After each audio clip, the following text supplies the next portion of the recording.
Assalamualaikum warahmatullahi wabarakatuh. Perkenalkan, nama saya Sarifah Aini dari Prodi Pendidikan Islam Anak Usia Dini dengan NIM 1062024006. Di sini saya akan menjelaskan tentang teori kognitif menurut para ahli. Baik, langsung saja saya akan menjelaskan.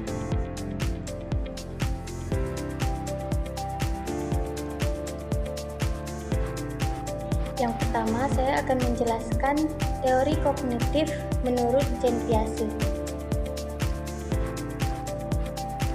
Menurut Jean Piaget, anak belajar itu sesuai umur dan tahapannya. Anak itu nggak langsung paham semuanya, tapi pelan-pelan sesuai perkembangan otaknya. Mereka belajar dari pengalaman sendiri, main, lihat, lalu mereka menyobanya. Dan ada dua cara anak ngerti sesuatu. Yang pertama, asimilasi. Info baru disesuaiin sama yang udah dia tahu. Dan yang kedua, akomodasi.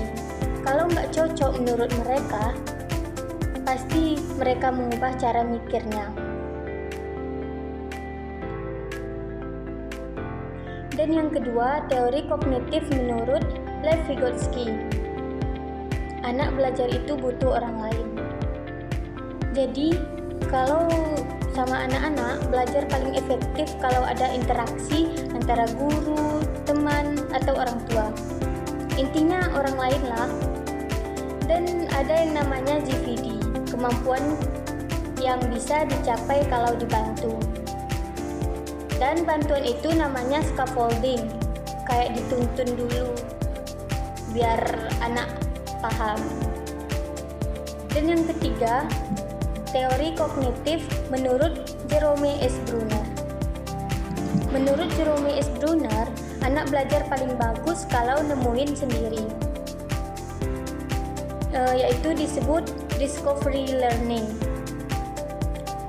Cara anak ngerti sesuatu ada tiga. Yang pertama, enaktif, lewat tindakan atau langsung praktik. Dan yang kedua, ikonik, lewat gambar. Dan yang ketiga, simbolik, lewat kata atau teori. Simpelnya, biarin anak eksplor sendiri, biar lebih nempel di otak mereka masing-masing.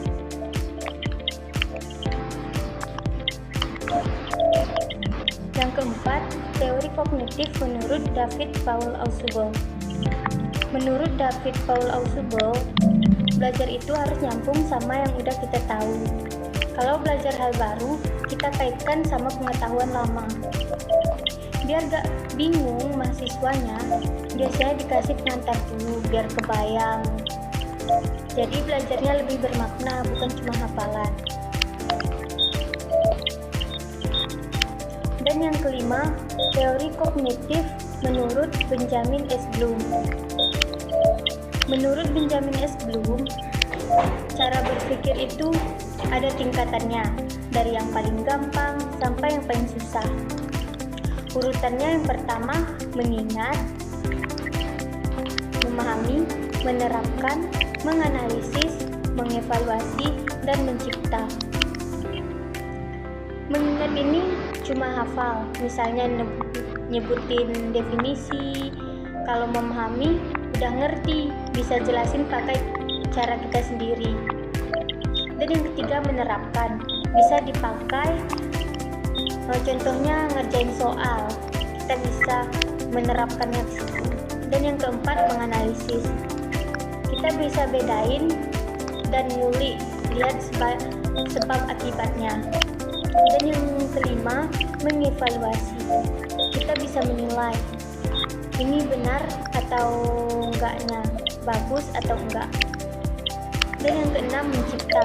Nah, di sini kita bisa bikin sesuatu yang baru. Jadi, menurut Benjamin S. Bloom ini, cara berpikir yang dari mudah ke yang paling susah. Dan yang keenam, critical thinking atau berpikir kritis.